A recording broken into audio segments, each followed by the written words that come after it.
হরে কৃষ্ণ, রাধে রাধে। আজকে আপনাদেরকে পুরীর আরেকটি মাহাত্ম্যের কথা শোনাবো। আসুন তাহলে আমরা শুরু করি। পুরীতে একজন বৃদ্ধ মহিলা ছিলেন। ওনার একটি পানের দোকান ছিলেন। তো উনি একদিন বসে বসে ভাবছিলেন, জগন্নাথ দেব যদি আমার দোকানে পান খেত তাহলে কত সৌভাগ্য আমার হতো। হ্যাঁ, তো একদিন দুই বালক ওনার কাছে পান খেতে এসেছেন। বুড়িমা আমাদেরকে পান দাও, আমরা পান সেবা করব। বললো, দিল, ঠিক আছে, খেলো। পান খেয়ে একদম মুখ টুক লাল করে পানের পিক ফেলতে ফেলতে গেছেন মন্দিরের পাশে পানের পিক ফেলে রেখেছেন এবং মুখ লাল হয়ে আছে।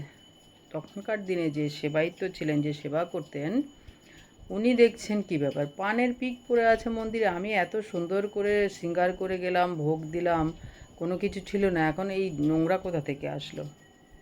তো যাই হোক, যথাক্রমে এভাবে 1 সপ্তাহ ধরে চলতে লাগলো।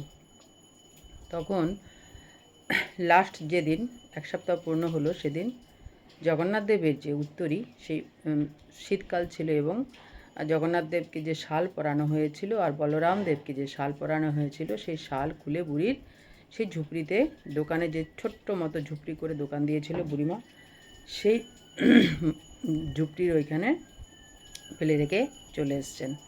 তো আসার পরে এবার বলছে, পুরোহিত দেখতে পেলেন আর পানের পিক পেলে সারা মন্দিরের চারপাশে নোংরা করে ভর্তি করে রেখেছে। যে কী ব্যাপার, কেন এরকম হচ্ছে? 1 সপ্তাহ ধরে পূজারি এটা লক্ষ্য করছেন। লক্ষ্য করার পর দেখতে পেলেন যে শাল নেই এবং সারা গায়ে টায়ে পানের পিক ফেলে ভর্তি করে রেখেছে।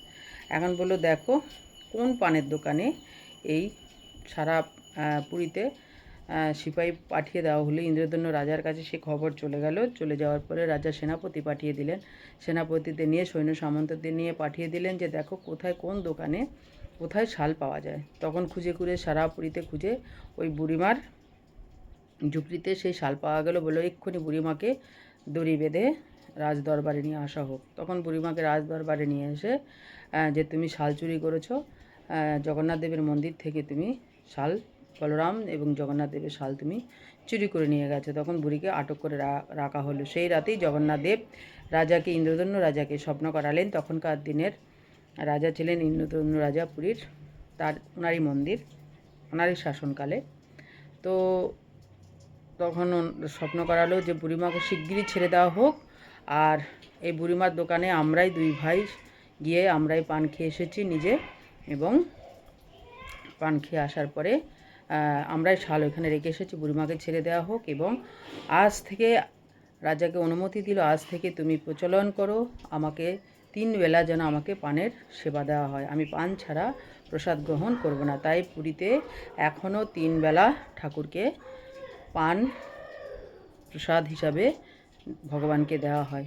তাহলে দেখুন ভগবানের কত মহিমা, কত লীলা।